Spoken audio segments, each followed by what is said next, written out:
JEE മെയിൻസിന്റെ result വരുമ്പോൾ 9 പേര് മുന്നിലുണ്ടായിരുന്നു. 10ാമത്തെ rank ആയിരുന്നു, 9 പേര് മുന്നിലുണ്ടായിരുന്നു. അഡ്വാൻസിന്റെ റിസൾട്ട് വരുമ്പോൾ ആ 9 പേരെയും കടന്ന് ടോപ്പിലെ 9 പേരെ ഓവർടേക്ക് ചെയ്യുക എന്ന് പറയുമ്പോൾ something great. Anyway, special congratulations. We entire brilliant and we proud.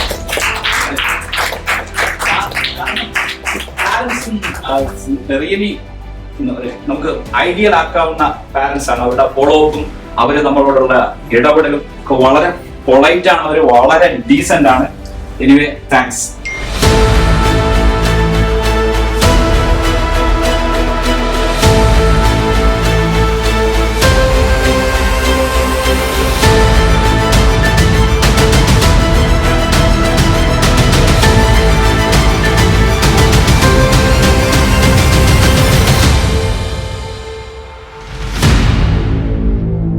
എൻ്റെ പേര് മഹാദേവൻ സഞ്ജു എന്നാണ്. ഞാൻ ട്രിവാൻഡ്രം സ്വദേശിയാണ്. ജെഇ അഡ്വാൻസിന് എനിക്ക് 258 റാങ്ക് കിട്ടിയ. 10ാം ക്ലാസ് വരെ ഞാൻ ഇവിടുത്തെ ലയോള സ്കൂൾ എന്നൊരു സ്കൂളിലാണ് പഠിച്ചത്. അത് കഴിഞ്ഞിട്ട് +1 +2 ഞാൻ ബ്രില്യൻറ്റിലെ ഇൻ്റഗ്രേറ്റഡ് കോച്ചിങ്ങിന് വേണ്ടി ഞാൻ സെൻറ് തോമസ് സ്കൂളിലോട്ട് മാറി. ഇതെൻ്റെ അച്ഛനാണ്, സഞ്ജു ഗോപാൽ എന്ന പേര്. ടെക്നോ പാർക്കി വർക്ക് ചെയ്യുക ക്വസ്റ്റ് ഗ്ലോബൽ എന്നുള്ള ഒരു കമ്പനിയിൽ. അമ്മ ഷീജ ഗോപിനാഥാണ്, സിവിൽ എഞ്ചിനീയറാണ്. എൻ്റെ അമ്മൂമ്മ ജാനകി. ബ്രില്യനെ പറ്റി പറയുവാണെങ്കിൽ ഞാൻ ട്രിവാൻഡ്രത്തെ മുക്കോലക്കൽ സെൻറ്ററിലാണ് പഠിച്ചത്. അപ്പോൾ ഇവിടുത്തെ ഡയറക്ടർ സെബാസ്റ്റ്യൻ സാറായിരുന്നു. സെബാസ്റ്റ്യൻ സാർ ഇടയ്ക്കൊക്കെ നമ്മുടെ ക്ലാസ്സിൽ വന്ന് നമ്മൾ മോട്ടിവേറ്റൊക്കെ ചെയ്യുമായിരുന്നു. ഭയങ്കര ഹെൽപ്ഫുള്ളായിരുന്നു. അപ്പോൾ അതിന് ഞാൻ സെബാസ്റ്റ്യൻ സാറിനോട് നന്ദി പറയുന്നു. ആദ്യം ബ്രില്യൻ്റ് വന്നപ്പോൾ +1 ജോയിൻ ചെയ്തപ്പോൾ ഓഫ്ലൈൻ ക്ലാസ്സിൽ വന്നപ്പോൾ ആ ടെൻഷനൊക്കെ ഉണ്ടായിരുന്നു. കാരണം ബ്രില്യൻറ്റിൻ്റെ കൂടെ തന്നെ സ്കൂളിലെ ക്ലാസ്സും ബോർഡ് എക്സാമിന് വേണ്ടിയൊക്കെ പഠിക്കേണ്ട ഒരു എങ്ങനെ ചെയ്യണമെന്നൊരു പിടിയുമില്ലായിരുന്നു. കാരണം ബ്രില്യൻറ്റ് ക്ലാസ് കഴിയുമ്പോൾ തന്നെ വീട്ടിൽ എത്തുമ്പോൾ ഒരു 7 മണിയാവും. അപ്പോൾ അത് കഴിഞ്ഞിട്ട് പഠിക്കാനുള്ള സമയം കുറവായിരുന്നു. അതിൻ്റെ ഇടയ്ക്ക് പക്ഷേ ബ്രില്യൻറ്റിലെ ടീച്ചർമാരും ക്ലാസ് ടീച്ചർമാരും കോർഡിനേറ്റേഴ്സും ഒക്കെ കുറേ സഹായിച്ചു. എങ്ങനെ ടൈം ഹാൻഡിൽ ചെയ്യണമെന്നും ഒക്കെ പറഞ്ഞു തന്നിരുന്നു. പിന്നെ ബ്രില്യൻറ്റിലെ എക്സാംസും മെറ്റീരിയലും ഒക്കെ ഭയങ്കര ഹെൽപ്ഫുള്ളായിരുന്നു. കാരണം ബ്രില്യൻറ്റിലെ എക്സാം ഒക്കെ എഴുതി വന്നപ്പോൾ ശരിക്കുള്ള എക്സാം ഇച്ചിരി കൂടെ എളുപ്പമായിട്ട് തോന്നി. അപ്പോൾ എല്ലാ ആഴ്ചയും എല്ലാ ദിവസവും നടത്തുന്ന എക്സാം ഒക്കെ മുടങ്ങാതെ എഴുതാൻ ശ്രമിക്കുമായിരുന്നു. ഇനി സ്ട്രോങ് ആയിട്ടുള്ള സബ്ജക്ട്സ് മാത്സും ഫിസിക്സും ആയിരുന്നു. കെമിസ്ട്രി ഇച്ചിരി വീക്കായിരുന്നു. പക്ഷേ സ്ട്രോങ് ആക്കാൻ ബ്രില്യൻറ്റിലെ ടീച്ചർമാരൊക്കെ തന്ന ബുക്സും ഒക്കെ സഹായിച്ചു. അവർ പല മെറ്റീരിയലും എങ്ങനെ പഠിക്കണമെന്നും ഒക്കെ പറഞ്ഞു തന്നിരുന്നു. അങ്ങനെ ഈ അഡ്വാൻസിന് ശരിക്കും വന്നപ്പോൾ കെമിസ്ട്രിക്ക് ഏറ്റവും കൂടുതൽ മാർക്കും കിട്ടിയത്.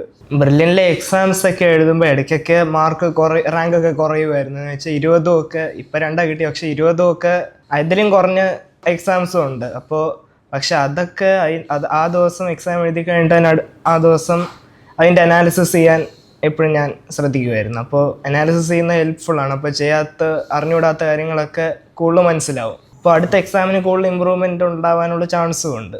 സ്കൂളിലെ ബോർഡ് എക്സാമിനുള്ള പഠിത്തവും ബ്രില്യൻറ്റിലെ പഠിത്തവും ഒരുമിച്ച് കൊണ്ടുപോകാൻ ബുദ്ധിമുട്ടുണ്ടായിരുന്നു.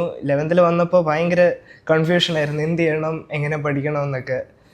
പക്ഷേ ഒരു 2-3 മാസം കഴിഞ്ഞപ്പോൾ സ്വന്തമായിട്ട് തന്നെ മനസ്സിലായി. എന്ന് വെച്ചാൽ ഞാൻ എങ്ങനെ ചെയ്തിരുന്നു വെച്ചാൽ ക്ലാസ്സിൽ പഠിപ്പിക്കുമ്പോൾ തന്നെ അപ്പം തന്നെ നോട്ട്സ് എഴുതി അപ്പം തന്നെ തിയറി മൊത്തം മനസ്സിലാക്കാൻ ശ്രമിക്കുമായിരുന്നു. കെമിസ്ട്രിയോ ഫിസിക്സോ മാത്സ് ഏതായാലും.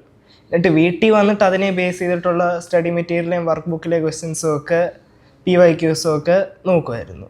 അടുത്ത വർഷം എക്സാം എഴുതുന്നവർക്ക് എന്ത് പറയണമെന്ന് ചോദിച്ചാൽ ഓഗസ്റ്റ് സെപ്റ്റംബർ ആകുമ്പോൾ തന്നെ ബ്രില്യൻറ്റിലെ പോർഷൻസും ഒക്കെ സാറുമാരൊക്കെ എല്ലാം എഴുതി തീർക്കും. അപ്പോൾ അത് കഴിഞ്ഞിട്ട് കുറേ സമയം സെൽഫ് സ്റ്റഡി ചെയ്യാൻ സമയം ഉണ്ടാവും. ഞാൻ നവംബർ വരെ മെയിൻസും അഡ്വാൻസും രണ്ടും നോക്കുമായിരുന്നു. അത് കഴിഞ്ഞിട്ട് ഞാൻ നവംബർ കഴിഞ്ഞിട്ട് ഞാൻ മെയിൻസിന് വേണ്ടിയുള്ളതായിരുന്നു കൂടുതൽ നോക്കിക്കൊണ്ടിരുന്നത്. കാരണം മെയിൻസ് ക്വാളിഫൈ ആയാലേ അഡ്വാൻസ് എഴുതാൻ പറ്റത്തുള്ളൂ. അപ്പോൾ മെയിൻസിൻ്റെ PYQs ആയിരുന്നു കൂടുതൽ ഞാൻ ചെയ്തുകൊണ്ട് വരുന്നത്. അപ്പോൾ PYQ ബുക്ക് പറ്റുന്ന അത്രയും തീർക്കാൻ നോക്കി. എല്ലാ ചാപ്റ്ററും പഠിക്കണം, കാരണം ഒരു ചാപ്റ്ററും വിടാൻ പറ്റത്തില്ല മെയിൻസിന്, എല്ലാത്തിനും ഈക്വൽ വെയിറ്റേജ് ആയതുകൊണ്ട്. എൻ്റെ അഭിപ്രായത്തിൽ ജാനുവരിയിലെ ഫസ്റ്റ് അറ്റംപ്റ്റ് തന്നെ ഫോക്കസ് ചെയ്യുന്നത് നല്ലത്. കാരണം സെക്കൻഡ് അറ്റംപ്റ്റ് എനിക്ക് പേഴ്സണലി ഇനി റാങ്ക് കൂടിയില്ല, കുറവായിരുന്നു സെക്കൻഡ് അറ്റംപ്റ്റിന്. ഫസ്റ്റ് അറ്റംപ്റ്റ് കഴിഞ്ഞിട്ട് ഉടനെ തന്നെ അഡ്വാൻസിന് വേണ്ടി പ്രിപ്പയർ ചെയ്യാൻ തുടങ്ങണം. അപ്പോൾ അഡ്വാൻസിന് പക്ഷേ കംപ്ലീറ്റ്ലി ഡിഫറെൻറ്റ് സ്ട്രാറ്റജിയാണ്. മെയിൻസിന് PYQ ബുക്ക് എല്ലാ ചാപ്റ്ററും പഠിക്കണമെന്നാണ് പറഞ്ഞത്. പക്ഷേ അഡ്വാൻസ് നമുക്ക് പറ്റുന്ന ചാപ്റ്റർ മാത്രമേ നോക്കാൻ പറ്റത്തുള്ളൂ. അറിയാവുന്ന ചാപ്റ്റർ കൂടുതൽ പഠിക്കണം. പിന്നെ അഡ്വാൻസിൻ്റെ ശരിയും പറഞ്ഞാൽ നമുക്ക് പ്രെഡിക്റ്റ് ചെയ്യാൻ പറ്റത്തില്ല. ഓരോ വർഷം ഓരോ പോലെ ആയിരിക്കും. അപ്പോൾ 2024 എളുപ്പമായിരുന്നു, പക്ഷേ ഈ വർഷം പാടായിരുന്നു. അടുത്ത വർഷം എന്തായിരിക്കും എന്ന് പറയാനും പറ്റത്തില്ല. ഈ വർഷത്തെ പാറ്റേണും അവർ വ്യത്യാസമായിട്ട് അവരിട്ട് കൂടുതൽ ന്യൂമറിക്കൽ ക്വസ്റ്റ്യൻസും ഒക്കെ ഉണ്ടായിരുന്നു.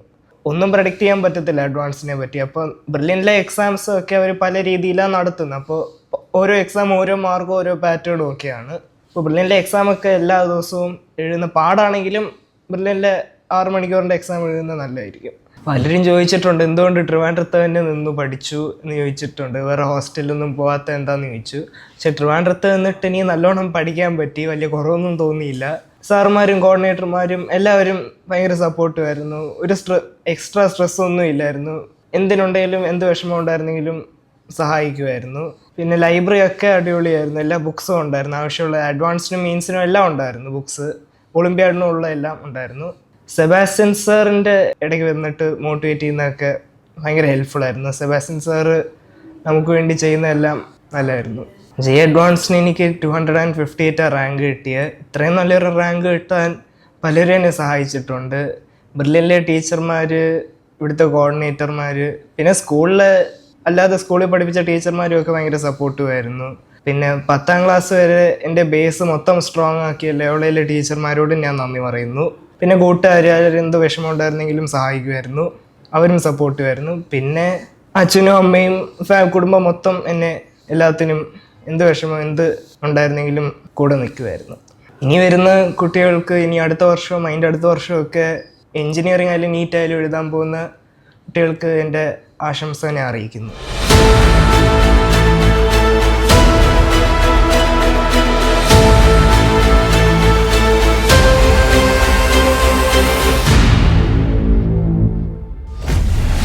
Brilliant Study Center, India's #1 coaching center for NEET and JEE.